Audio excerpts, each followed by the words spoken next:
क्या नाम है और आज कहाँ के रहने वाले मेरा नाम दिनेश कुमार है।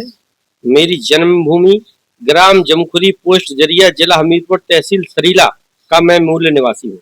वहीं से मेरी शिक्षा की शुरुआत हुई है। हैं?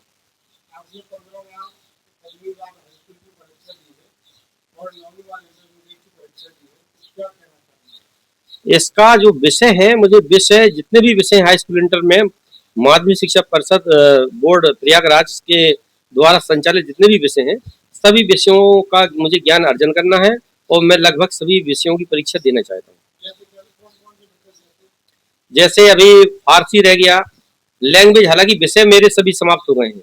अब जितनी लैंग्वेज से संबंधित उनके विषय हैं, उन विषयों पर मेरा जो है हाई स्कूल जारी है और मेरी आंखों से जब तक दिखाई देता रहेगा, मेरे हाथ जब तक काम करते रहेंगे, तब तक शिक्षा को मैं छोड़ूंगा नहीं।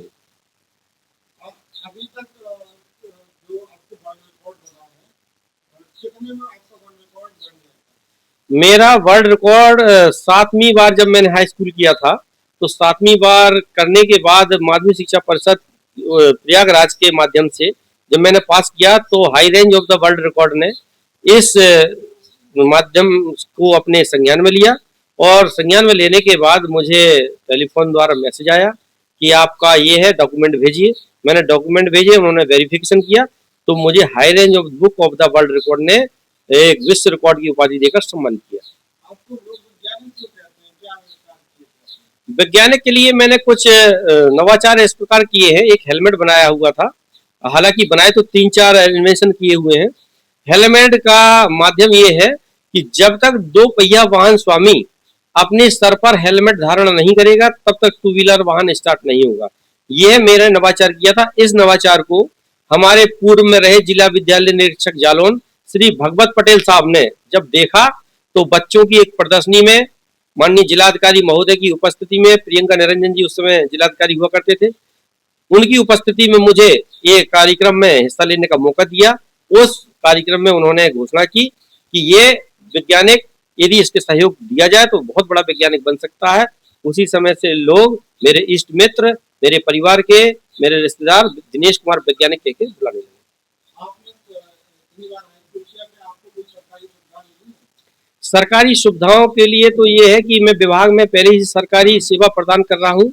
मेरे विभाग जो विभाग अध्यक्ष हैं, हमेशा सराहना करते हैं। पूर्व में हमारे जिला पंचायत राज अधिकारी श्री अभय यादव जी थे, उन्होंने मुझे कई बार सम्मानित किया। हालांकि वर्तमान जिला पंचायत राज अधिकारी हैं, वो भी हमारी भूरी भूरी प्रशंसा करते हैं हमेशा, और सदैव सहयोग और सहायता की बात करते हैं। क्षेत्र की किन-किन राजनेताओं ने आपको सम्मानित किया? क्षेत्र के सम्मानित जो हमारे यहाँ बहुत प्रमुख हस्तियां हैं, इनमें वर्तमान विधायक श्री गौरीशंकर वर्मा जी ने जब मेरे बारे में संज्ञान में लिया, तो खुद वो चल करके अपने मेरे घर आए। उन्होंने शाल, शॉल वगैरह और किताबें, एक सूट और तमाम ऐसी चीजें दे करके सम्मानित किया और उन्हें पूरा भरोसा दिलाया कि जब तक मेरी विधानसभा में मैं हूं, तब तक दिनेश कुमार जी का पूर्ण सहयोग करने में कभी पीछे नहीं रहूंगा। और इसके बावजूद श्री गंगाचरण राजपूत जी ने भी मेरे पदोन्नति के लिए कई बार शासन प्रशासन को लेटर लिखे हैं और वो भी बिल्कुल पूर्ण रूप से मेरा सहयोग करते हैं, जो बधाई के पात्र हैं। तो आप प्रशासन से संतुष्ट हैं? अब प्रशासन से तो संतुष्ट होना ही पड़ेगा, क्योंकि सरकारी सेवा में है, लेकिन जिस योग्यता के अनुसार मुझे वर्क मिलना चाहिए, वो वर्क थोड़ा सा मिल जाए तो मैं देश के लिए, जन के लिए बहुत कुछ अच्छा कर सकता हूँ। ये मेरा विचार है। कि आप हमेशा से ही इस क्षेत्र में जाना चाहते थे या आप चले गए? नहीं, कुछ मजबूरियां थी मेरे पास। जब मैंने इन्वेंशन किया तो कुछ धन की आवश्यकता पड़ी। जब धन की आवश्यकता पड़ी तो मैंने उच्च अधिकारी, जिलाधिकारी महोदय से निवेदन किया कि मैं इन्वेंशन करना चाहता हूँ, मेरा कुछ सहयोग किया जाए। तो माननीय जिलाधिकारी महोदय ने, पूर्व जिलाधिकारी महोदय जी ने ये कहा कि इसका कोई मेरे पास फंड तो आता नहीं है, तो क्या करते, क्या हम इन्वेंशन के लिए क्या करते। हमने फिर तत्काल आनंद फानंद में ये नौकरी ग्रहण की और हमें पंचायती राज विभाग में विकासखंड डकोर में सेवा करने का अवसर मिला। क्या यहाँ पे किसी अधिकारी ने आपको तिरस्कार लगाया, घोषणा के लिए नहीं? नहीं, ऐसा तो खैर कहीं मेरे पास नहीं आया आदेश कि आप टैलेंटेड होने के नाते आपको ये इस स्तर पर हम पहुंचाना का काम करेंगे।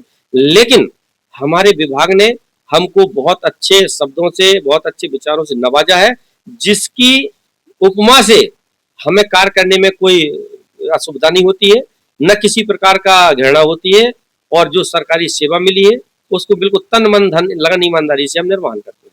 चलिए, आप क्या चाहते हैं कि सरकार आपको मैं सरकार से ये निवेदन करना चाहता हूँ कि हमारे देश की ग्रामीणों में भी ऐसी ऐसी प्रतिभाएं पड़ी हुई हैं कि जिनके ऊपर यदि थोड़ा सी निगाहें रख ली जाए तो इतने बड़े बड़े वैज्ञानिक, इतने बड़े बड़े कवि, इतने बड़े बड़े दार्शनिक, इंजीनियर, ऐसे ऐसे लोग मिल जाएंगे कि देश को आगे बढ़ाने में बहुत सहयोग मिल सकता है।